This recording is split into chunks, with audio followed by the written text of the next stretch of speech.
Welcome to the Underground, the Steel City Underground, the black and gold standard for Pittsburgh Steelers coverage.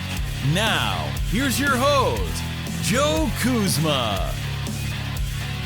Hello, everyone, and welcome to another edition of the Steel City Underground podcast. My name is Joe Kuzma, and it's been a minute since we've been with all of you out there, so we hope, first and foremost, if you're watching or listening wherever you are, that you have a safe and enjoyable Memorial Day weekend. And let me tell you, it's been all over the place for us here at SCU trying to get on everyone's calendar and schedule, and we had a really nice show set up for all of you. Zach Flash Celadonia was ready to hop on after his, little hiatus. We all take breaks here or there. It feels like I never get one flying solo here, but wanted to get something short, quick, sweet, and simple out to all of you out there because we had some real technical difficulties yesterday. And Zach, being the perfectionist, I mean, I'm a perfectionist to a certain point too, but Zach being the pro that he is, he just didn't want to put something out there that wasn't the best quality that we could give everyone out there. So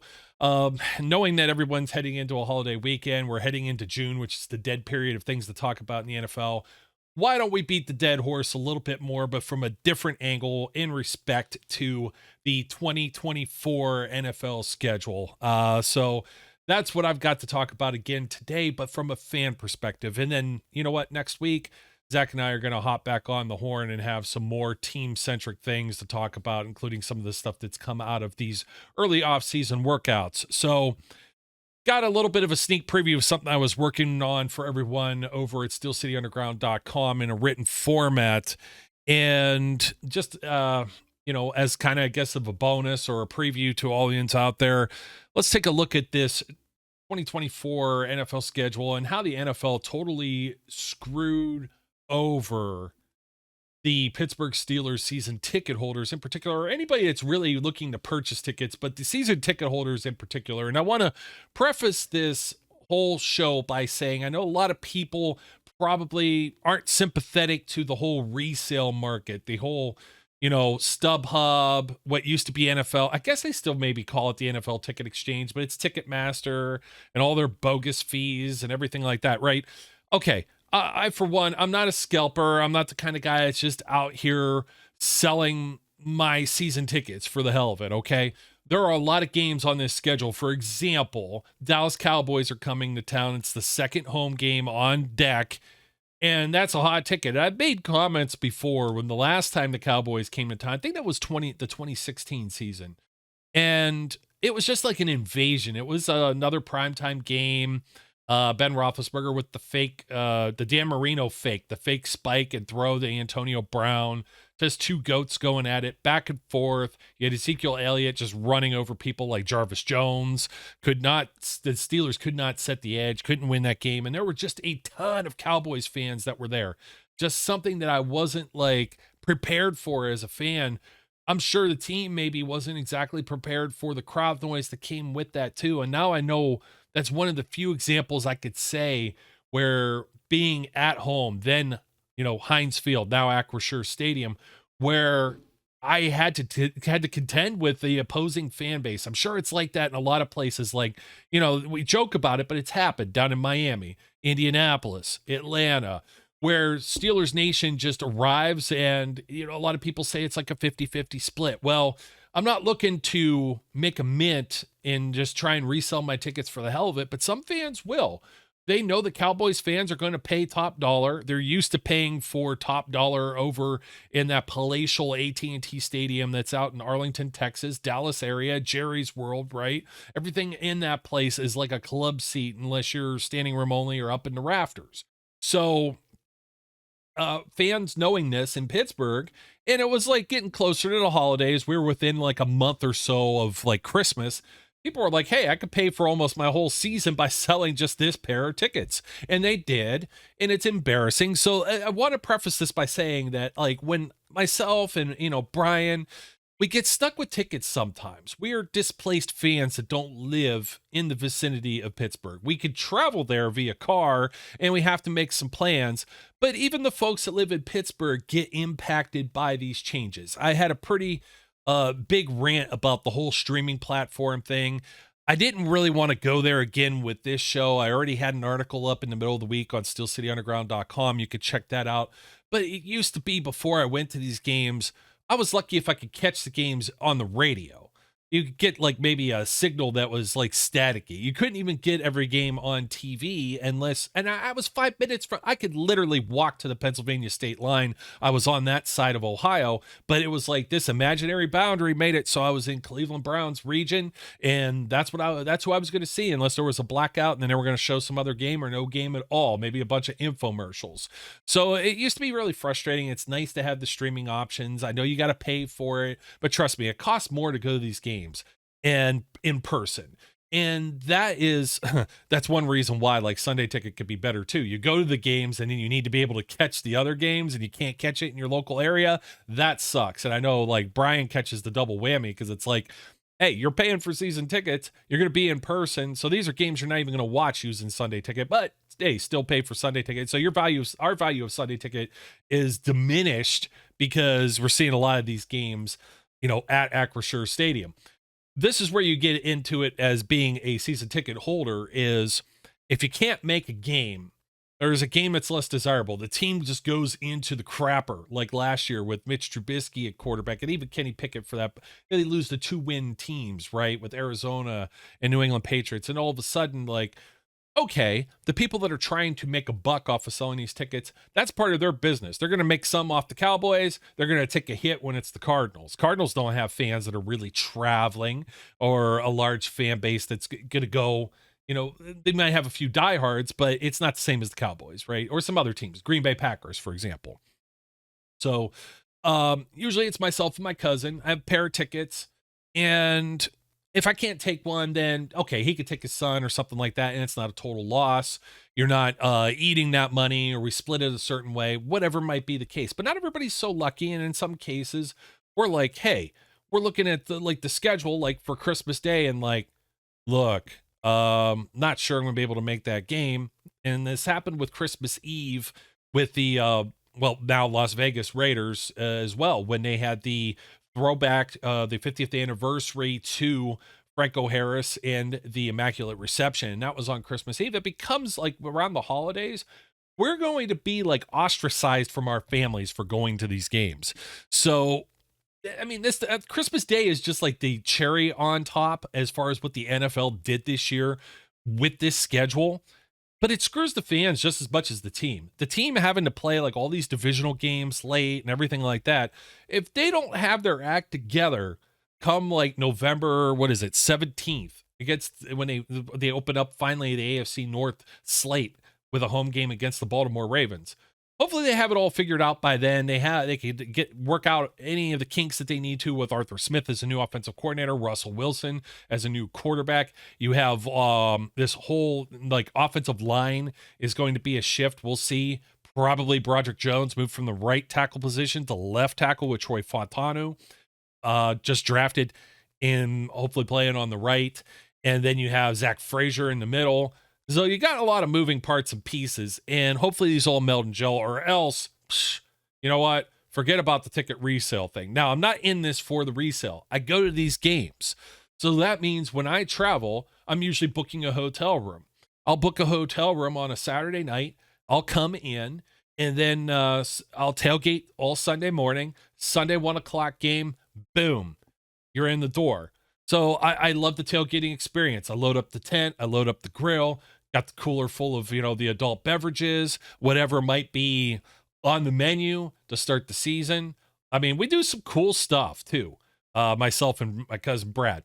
Brad's getting a shout out here. Brad may eventually show up on this show, but he's got his duties filled with covering some pirate stuff and operating his Facebook group over there. That's rather large. So check out the Jolly Roger if you'd like. Shout out to you, Brad.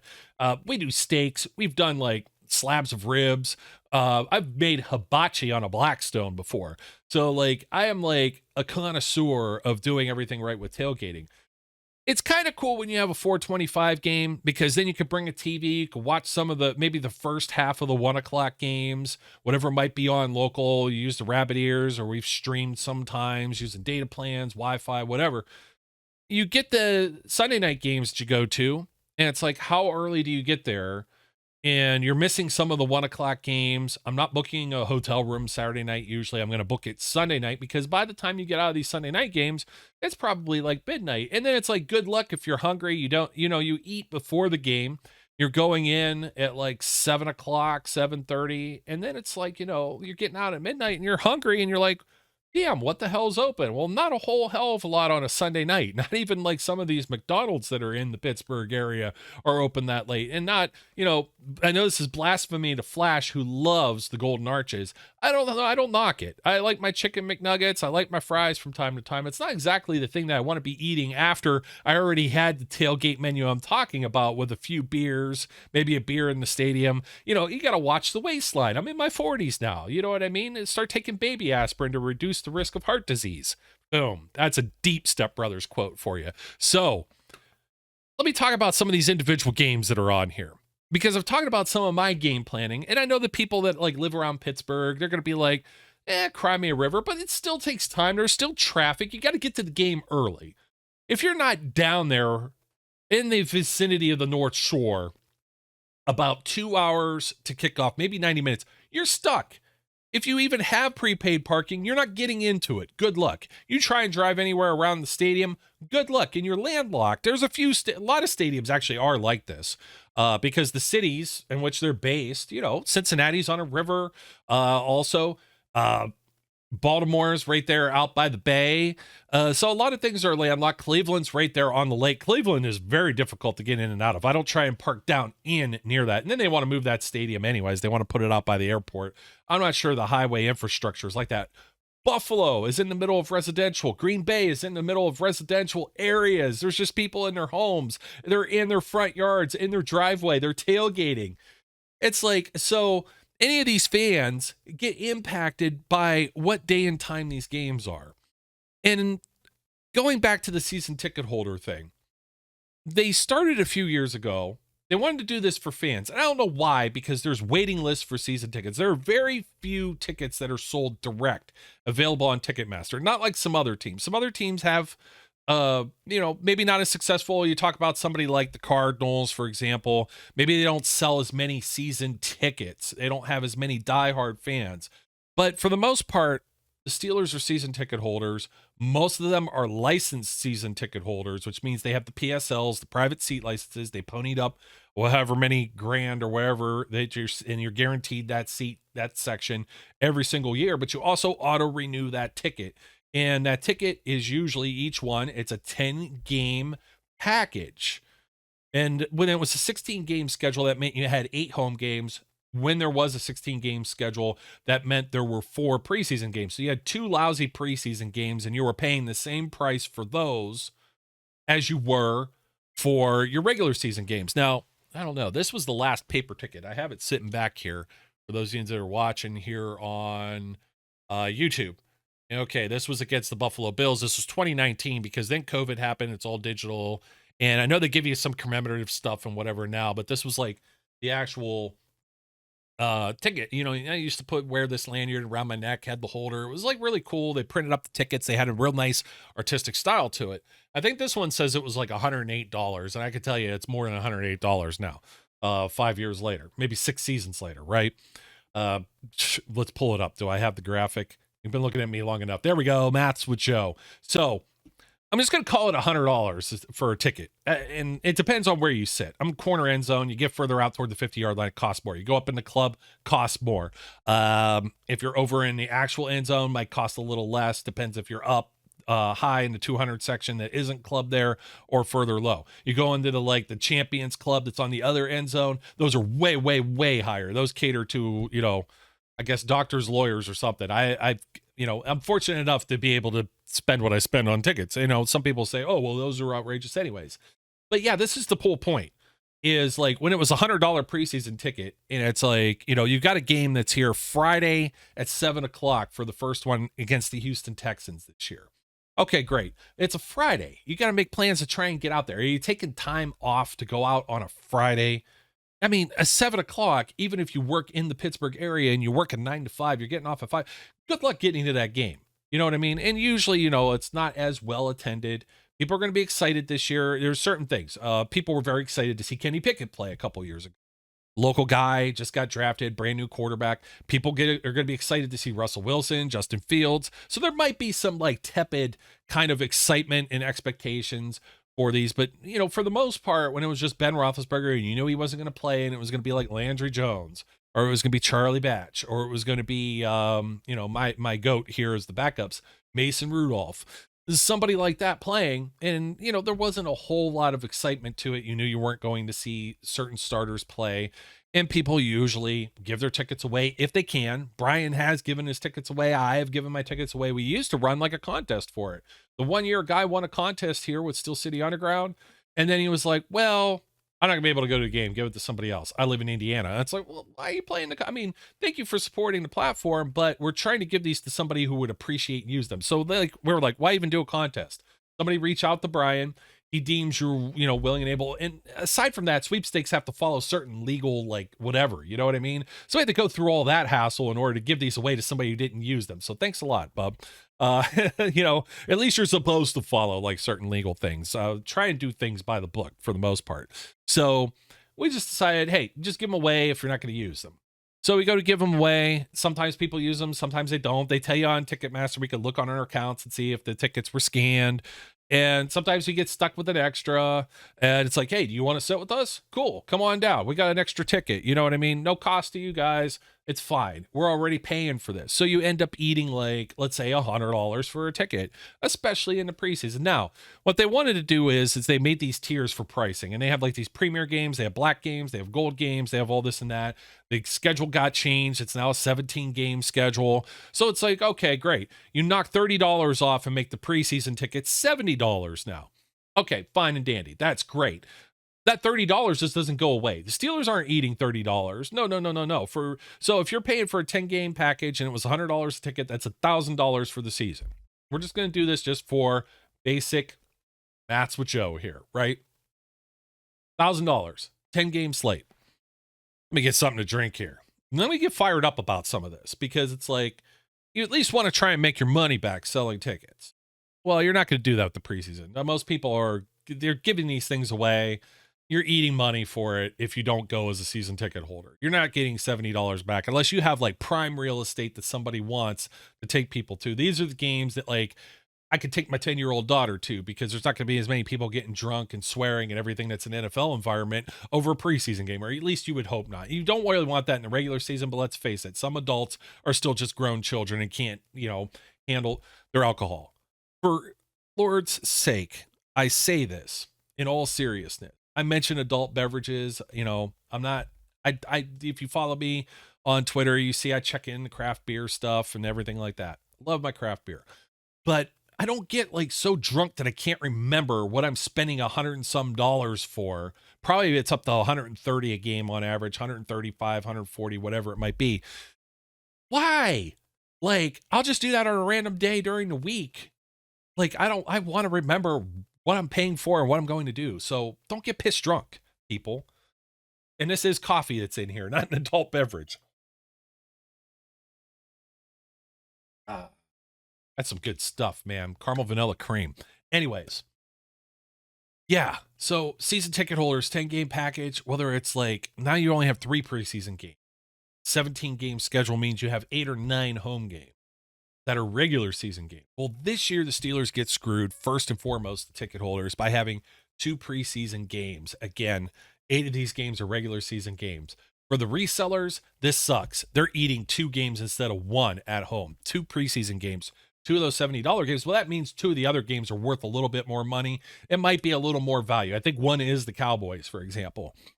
So that face value for that ticket is going to be higher. That's in that premier or platinum. I forget what they call it, but it's the higher level. There's 2 games that are like that this year. I thought the other one was maybe the Baltimore Ravens, but I have to double check. And then it's division games, usually Cleveland Browns, Bengals, somebody like the Patriots or Packers or somebody like that they play, right? And they pick up the money a little bit for those. And it all balances out in the end.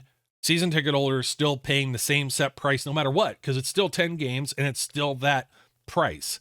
But when we get hit with the auto renew, we don't know when and where these games are going to be or what games you're going to get. We already know what the schedule is overall. You know that you're going to playing, these many games at home and this is the opponents, but you don't know when and where. So when you get the when and where and you find out it's a Friday 7:00, the Saturday 7:00, there's going to be people there. That was a really well-attended game last year against the Buffalo Bills for a preseason game. And one of the more fun games I've been at. If you remember, the Steelers just kicked the shit out of the Buffalo Bills. They were we're excited about this Matt Canada offense. And then we realized, people are always like, well, it's only preseason. It's like, man, but look at this though. And then look at it. So that's the reason why preseason is it's a tough sell. It's a bitter pill to swallow.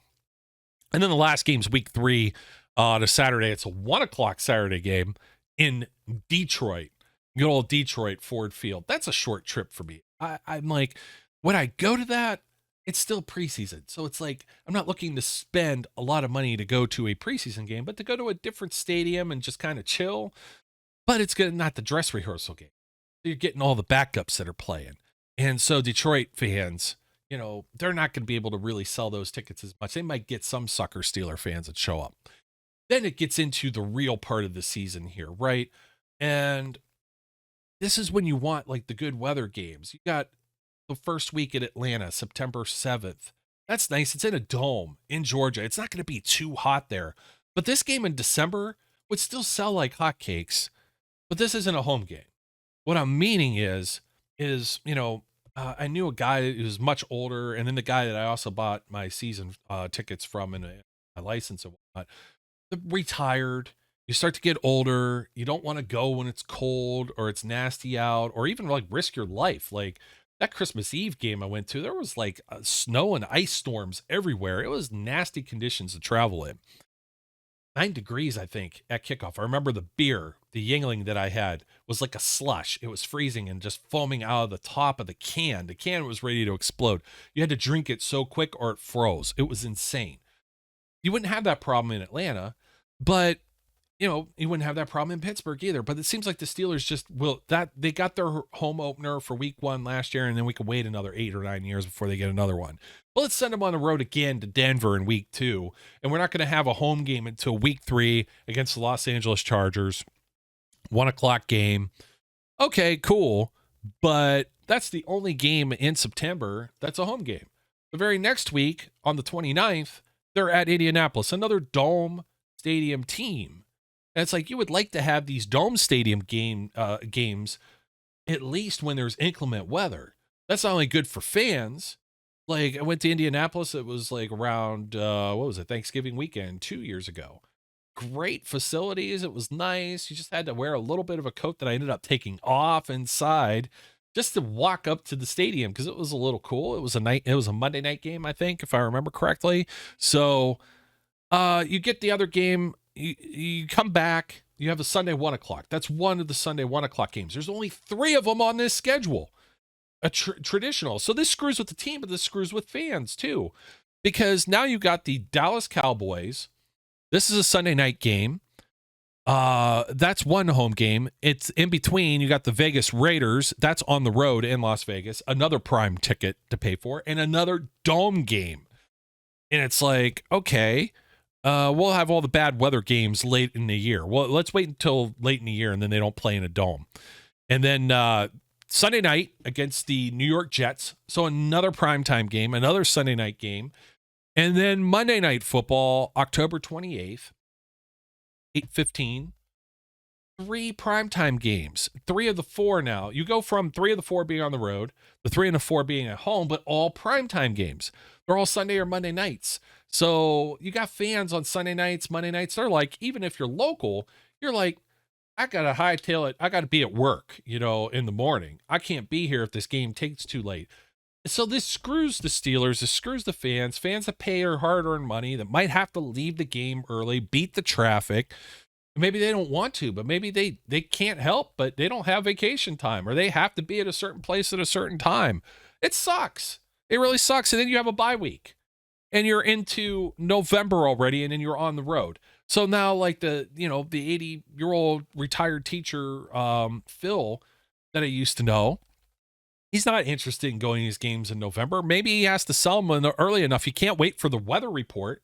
if you know that it's going to be like cold, rainy, or whatever, it's not good for the bones, not good for your health. You don't want to get sick and be out there and like literally die for the Steelers. So the Steelers finally get their AFC North games going, their divisional games going on November 17th, the second 1 o'clock game that they have on this schedule at home. I should say at home. I want to preface that. They do have some other 1 o'clocks, but at home. Only 3 of the 8 home games of the regular season are at 1 o'clock. They host the Ravens, and then the team, of course, gets screwed. They got to go to Cleveland for Thursday Night Football a few days later. And then you're into December already, and they're at Cincinnati, and then they end up hosting the last of their 1 o'clock games, at least for now, because the final game, Week 18, is to be determined. December 8th, 1 o'clock, hosting the Cleveland Browns. Who knows what that weather is going to be like? That could be cold. That could be whatever. But now the Steelers got to go on the road, and they got to go to Philadelphia. They got to go to Baltimore. Probably not going to be the best of weather. It starts to get real chill there. Couldn't be Indianapolis or Atlanta or Vegas. No, none of the dome games. And then the one that screws everybody up. Now, at least the Steelers don't have this goofy Saturday game on Week 16. Steelers fans, again, we don't have to contend with a Saturday 4:30. We will in order to watch the game, and right before Christmas and, buying gifts and everything. That's just wonderful. But then you get the actual Christmas game. And like I said, you're going to be excommunicated from your family just for even mentioning that you want to watch a football game, let alone go to it. This is okay for maybe younger families, younger guys and girls that are out there. Maybe they're single. Maybe they're a young couple. They don't have the responsibilities of like children or, parents and traditions and then larger families and all this other stuff. But man, that seems like an exception to the rule, doesn't it? I know when I see a lot of my friends that are like, even the Christmas Eve game, hey, we're going to our first game. We're going to be able to do this. This is going to be cool. This is how we're spending our holiday. I'm like, as soon as I saw that Netflix thing, I'm like, how am I delivering this news to, my mom, my girlfriend, like all of this stuff. So, man, let me tell you, although I might end up at this game, my cousin Brad is just like, I'll be divorced, man. And he can't afford to have another one of those. So, and it's a Wednesday at 1 o'clock, let alone the fact that it's Christmas. Who the F wants to go to a game on a Wednesday at 1 o'clock? If you're lucky enough that you have Christmas Eve off, you have the day after Christmas off? You probably have just Christmas off. I don't know who all saves their PTO to use in their real jobs to do this. You're complaining enough about Netflix and having to spend money maybe for another streaming platform you don't have. Imagine the season ticket holders that aren't going to use their tickets, or they might be lucky to get their money back. Now, let me tell you about the resale. You put it on, you list your tickets on StubHub, you list them on Ticketmaster, and immediately it's like they want like 30% of it. I don't know if it's that high. It's a decent chunk of money. 30%, again, let's do the maths with Joe.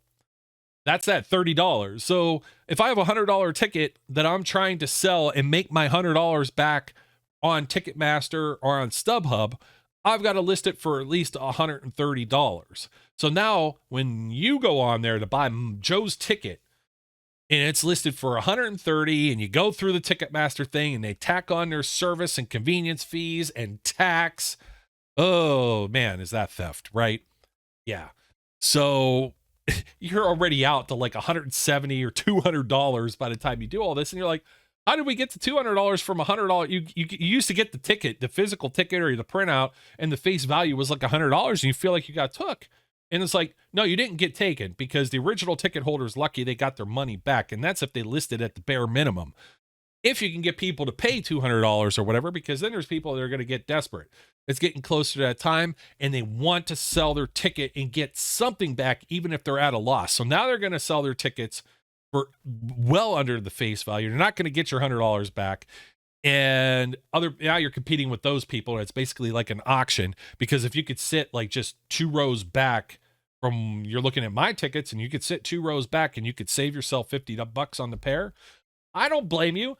I would save $50 also. You still got to pay to park in this insane, area. It's like $30 for like the cheapest parking spot. And you're going to ask me where that is, and I'm not going to tell you. I will. You could DM me somewhere and I'll let you know. But for the most part, you're paying like $60, $70. I don't know. I think the casino's up to like $100 or something, the Rivers Casino in their garage. And you can't even get out of there. You sit there for like an hour. That's the whole gag there. They want you to not only pay to park there, they want you to spend money on slots and, in the casino. So they got a nice sports book in there. I really like the atmosphere, but I like Rivers. I'm not going to dog them. It's a casino. You know what you're getting into. Call the gambling hotline, all that stuff. We've been there before.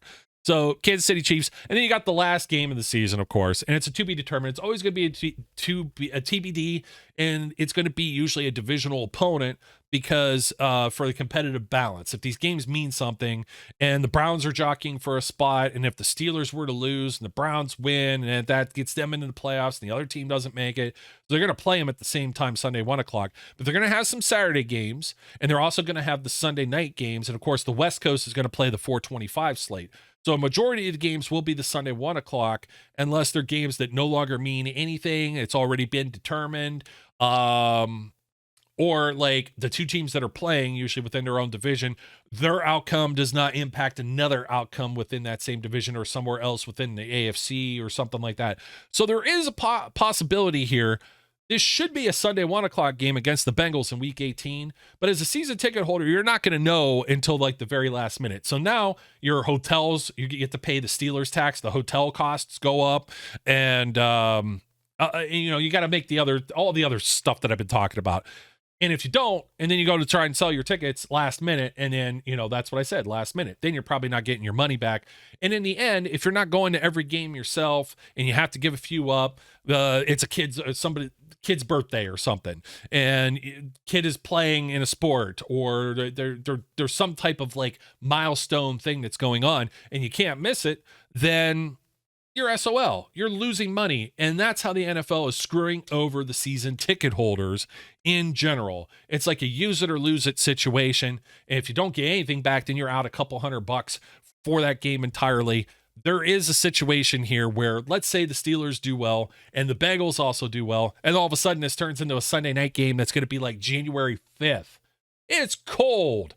There's some of the coldest games in history played at the very beginning of January in, Heinz Field. I'll call it what it is, right? Because I love all of you. Have a safe and good Memorial Day weekend, folks. Don't abuse the beverages. They're not going to freeze on you like a slushy pop. I'm very curious to hear everyone's comments that are out there, because I imagine some of you that are out there also attend games. And I would like to hear some more. If you'd like to hear some more of my thoughts or some of my input on some of the other aspects of this is just purely like, what do you do when you have season tickets? You can't use them because the NFL schedules a bunch of goofy ass games. You got like 3 primetime games at home in a row. You only have 3 1 o'clock games. You don't know when the Bengals game could be. It could be another primetime game. It could be another 1 o'clock. You got this Christmas Day game that's weird. You got 2 preseason games. A lot of baloney. That's a lot of malarkey.